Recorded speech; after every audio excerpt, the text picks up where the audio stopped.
I'm here with a former Marine intelligence officer who served in the former Soviet Union implementing arms control agreements. And from 91 to 98, he served as chief inspector for the United Nations in Iraq, leading the search for Iraq's prescribed weapons of mass destruction. He was later a vocal critic of the American decision to go to war with Iraq. He is also the author of 9 books, including his most recent Scorpion King, America's Suicidal Embrace of Nuclear Weapons from FDR to Trump. Please welcome Scott Ritter. Scott, thanks for making time. Thanks for having me. So right now, here's Ali Veshi, who's been screaming for us to go to actual war, the United States soldiers to go into Ukraine and fight Russia. He says this, that's why he has a job at MSNBC. If he didn't have that opinion, they would fire him and he would be doing a YouTube show. If he was against the war, they would fire him. There is nobody on any of the networks except Tucker Carlson who will tell you the truth about what's happening in Ukraine. Isn't that interesting?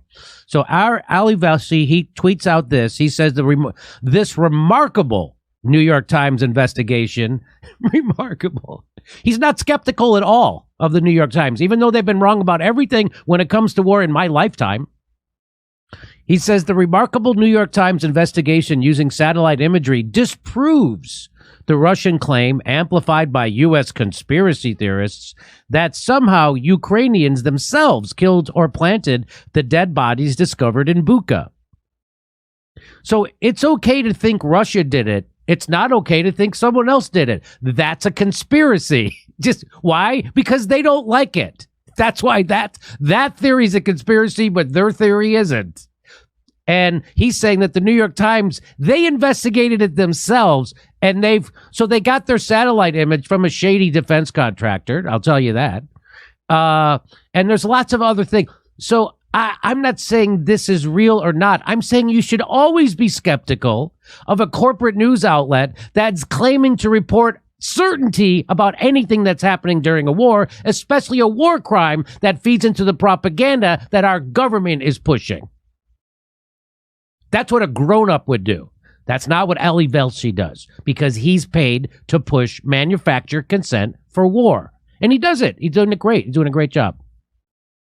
Even though the Pentagon can't independently confirm atrocities in Ukraine's Bucha, the Pentagon can't confirm it, but Ari Veshi knows the New York Times. They're remarkable. Okay. And by the way, here's Max Blumenthal from the Gray Zone showing you that reports of a Russian massacre of scores of civilians in a town of Bucha also contain suspicious details suggesting a pattern of information manipulation aimed at triggering Western military intervention. So just like the gas attacks in Syria were the one thing they knew would trigger the United States to bomb Syria, that's why they did that false flag. It still says on my Wikipedia page that that's a conspiracy that I pushed, even though we debunked it. So same thing here. How can we get the United States involved direct militarily? We have to show war crimes. That's what this tweet is saying. And here's the tweet that you made that Twitter didn't like. You said the Ukrainian National Police committed numerous crimes against humanity in Bucha. Biden, in seeking to shift blame for the Bucha murders onto Russia, is guilty of aiding and abetting these crimes. Congratulations, America. We've created yet another presidential war criminal.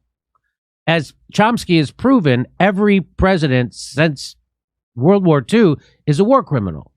He's proven that. Okay. Here's what Scott Ritter got from Twitter. It said, "Hello, Scott Ritter. Your account, Real Scott Ritter, has been suspended for violating Twitter rules, specifically for violating our rules against abuse and harassment." What?